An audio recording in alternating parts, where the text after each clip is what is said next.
के छूटल बाटे हो पतर की लंबा नाक वाली के प्रसादी मिलल ना प्रसादी मिलल ना प्रसादी मिलल ना पियर की फराक वाली के प्रसादी मिलल ना पियर की फराक वाली के प्रसादी मिलल ना पियर की फराक वाली के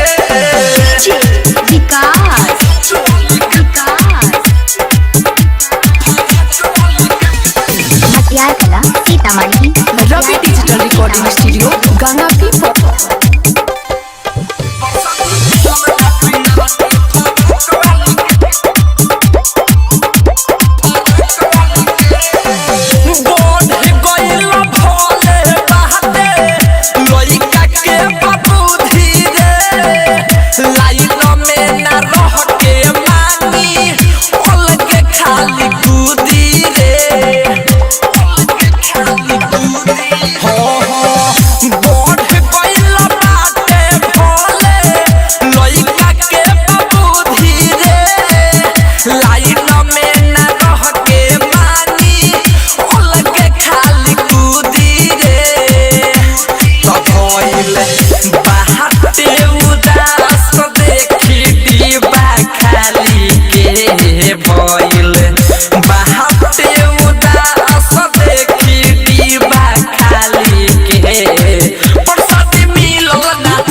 अनिल